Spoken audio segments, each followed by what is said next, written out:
வாழ்க வையகம், வாழ்க வளமுடன், குரு வாழ்க, குருவே துணை. டிவைன் பவர் 9 சேனலுக்கு உங்களை வரவேற்கிறேன். நான் பேராசிரியர் சித்ரா. இந்த பதிவில் இடைக்காட்ட சித்தரை பற்றி தான் நாம் அறிந்து கொள்ளப் போகிறோம். பார்க்கலாம் வாங்க. எல்லா உலகமும், எல்லா உயிர்களும், எல்லா பொருள்களும் என்னறிய வல்லாளன் ஆதி பரம சிவனது சொல்லால் ஆகுமே கோணாரே. இதை எழுதினவர் இடைக்காட்டு சித்தர் தான். இடைக்காடர் கோணர் வகுப்பை சேர்ந்தவர் என்றும், நவகிரகங்களை ஆட்டி வைக்க போகும் இந்த கோணார் தேவர்கள் சாபத்தால் தான் இடையர் குலத்தில் பிறந்து எழுத்தறிவில்லாமல் ஆடு மேய்த்து கொண்டிருந்தார் என்றும் சொல்கிறார் போகர் சித்தர். இடைக்காடர் திருமாலின் அவதாரம் என்பதும் சிலரது கொள்கை. இவர் தொண்டை மண்டலத்தில் இடையன் தீட்டு, அதாவது இடையன் மேடு என்னும் ஊரில் இடையர்கள் குலத்தில் தோன்றினார். இவர் மதுரைக்கு கிழக்கே உள்ள இடைக்காடு என்னும் ஊரில் பிறந்தவர் என்றும் வேறு சிலர் கூறுகின்றனர். இவர் பல இடங்களிலும் சுற்றி திரிந்து பாண்டிய நாட்டை அடைந்து அங்கு தங்கி ஆடுகள் பலவற்றை திரட்டி ஆடு மேய்க்கும் தொழிலில் ஈடுபட்டிருந்தார். இடைக்காடர் தினசரி காலையில் ஆடுகளை மேய்த்து கொண்டு அருகில் இருந்த மலை சரிவை நோக்கி செல்வார். ஆடுகளை மேயவிட்டு ஒரு மரத்தடியில் சிந்தை ஒடுங்கியவராய் சிவயோக நிலையில் கொம்பை ஊன்றிக்கொண்டு நின்று விடுவார். மெய்மறந்த நிலையில் இவர் இவ்வாறு நின்று கொண்டிருக்கையில் வான்வழியாக சென்று கொண்டிருந்த நவநாத சித்தர்களில் ஒருவர் இடைக்காடரை கண்டார். எழுத்தறிவில்லாத இந்த பாமரனுக்கு சிவத்தில் ஒடுங்கி நிற்கும் அதிசய நிலை எவ்வாறு ஏற்பட்டது என்று ஆச்சரியப்பட்டார். விண்ணிலிருந்து கீழே இறங்கி வந்து, மகனே, நீ எதை பற்றி சிந்திக்கிறாய் என்றார். இடைக்காடர் சுய நினைவுக்கு வந்தவராய் அந்த சித்தரை தம் அருகே அமரச் செய்து அவருக்கு பால் முதலியன கொடுத்து தாகம் தீர்த்தார். மனமகிழ்ந்த சித்தர் இடைக்காடருக்கு வைத்தியம், ஜோதிடம், ஞானம், யோகம் ஆகியவற்றை உபதேசம் செய்தார். அது முதல் இடைக்காடர் தெய்வத்தன்மையை அமைய பெற்ற சித்தரானார். இடைக்காடர் தமது ஜோதிட திறமையால் இன்னும் சிறிது காலத்தில் 12 வருடம் பெரும் பஞ்சம் வரப்போகிறது என்று நிலையை அறிந்தார். முன்னெச்சரிக்கையாக தமது ஆடுகளுக்கு எக்காலத்திலும் கிடைக்கக்கூடிய எரிக்கின் இலையை போன்றவற்றையும் தின்ன கொடுத்து பழக்கப்படுத்தினார். 12 ஆண்டுகள் வரை கெடாமல் இருக்கும் குருவரகு என்னும் தானியத்தை சேற்றோடு கலக்கி சுவர் வைத்து குடிசை ஒன்றையும் கட்டினார். இடைக்காடர் எதிர்பார்த்தபடி பெரு பஞ்சம் ஒன்று உண்டாகியது. உயிர்கள் அனைத்தும் இறந்து போயின. புல் பூண்டுகள் அழிந்து போயின. எருக்க இலை முதலியவை அழியாது. அதனால தான் அவர் ஆடுகளுக்கு முன்னெச்சரிக்கையாக அதெல்லாம் கொடுத்து அந்த ஆடுகளை அவர் பழக்கப்படுத்தி வைத்திருந்தார். இடைக்காடருடைய ஆடுகள் எருக்க இலையை தின்று உயிர் வாழ்ந்தன. எருக்க இலையால் ஏற்படும் திணைவை, அதாவது அரிப்பு, அதை போக்கிக் கொள்வதற்கு ஆடுகள் சுவரில் தேய்க்கும். அப்பொழுது உதிரும் வரகை திரட்டி ஆட்டின் பாலில் காய்ச்சி உண்டு இடைக்காடர் உயிர் வாழ்ந்து வந்தார். பெரும் பஞ்சத்தால் உயிர்கள் அனைத்தும் அழிந்தன. இடைக்காடரும் அவருடைய ஆடுகளும் உயிர் வாழ்ந்தன. எப்படி என்பதை நவகிரகங்கள் வியப்படைந்து இவரிடம் வந்தனர். இடைக்காடருக்கு மிகவும் மகிழ்ச்சி.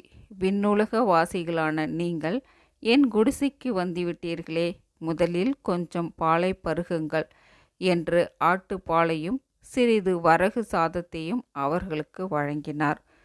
சித்தரின் வேண்டுகோளை மறுக்க முடியாமல் ஆட்டின் பாலில் சமைத்த வரகு சாதத்தை உண்டு அந்த மயக்கத்தில் அப்படியே உறங்கிவிட்டனர். நவகிரகங்கள் மயங்கி கிடப்பதை கண்ட இடைக்காடர் ஒன்றுடன் ஒன்று மாறுபட்டு உலகத்தை வருத்திய கோள்களை மழை பெய்வதற்கு வேண்டியபடி மாற்றி படுக்க வைத்து விட்டார். உடனே வானம் இருண்டது, நல்ல மழை பொழிந்தது. வறண்டு கிடந்த பூமி குளிர்ந்தது, ஏரிகள் நிரம்பின, ஆறுகள் புத்துயிர் பெற்றன. மழையின் குளுமை உணர்ந்த நவகிரகங்கள் விழித்து பார்த்தார்கள். இடைக்காடர் செய்த செயல் அவர்களுக்கு விளங்கிவிட்டது. நாட்டின் பஞ்சத்தை நீக்கிய சித்தரின் அறிவு திறமை வியந்து அவருக்கு வேண்டிய வரங்களை கொடுத்து விடைபெற்று மீண்டனர்.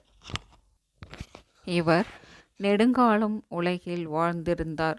வருடாதி நூல் முதலிய காலக்கணித நூல்களையும் சில மருத்துவ நூல்களையும் இயற்றினார்.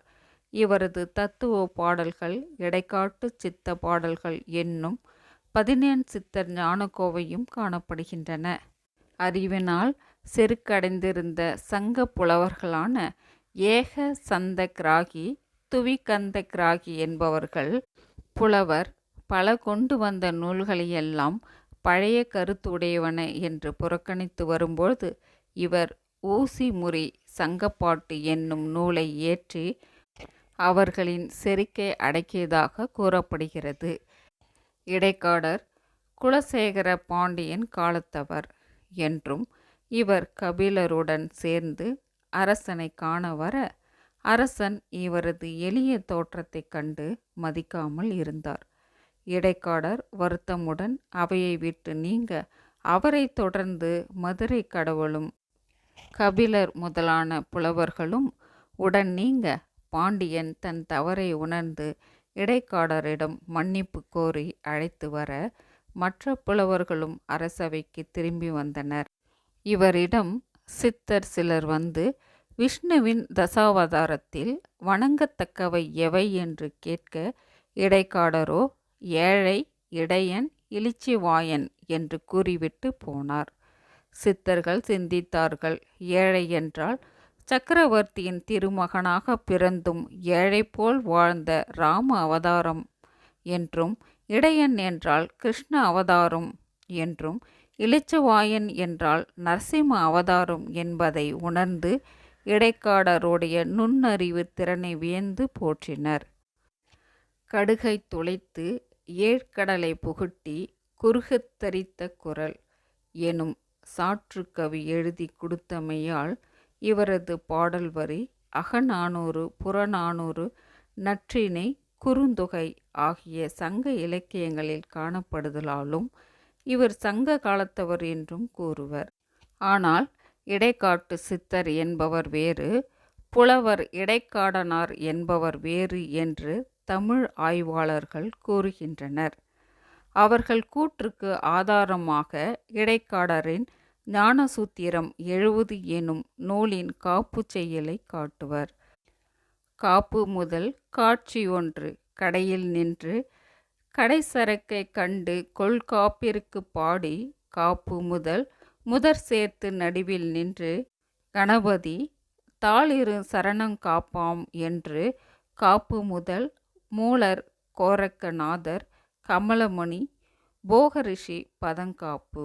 இதில் கோரக்கர், கமலமுனி, போகரிஷி என்பவர்களை இடைக்காடர் தமது குரு வணக்கம் செலுத்தும் முறை நோக்கத்தக்கது.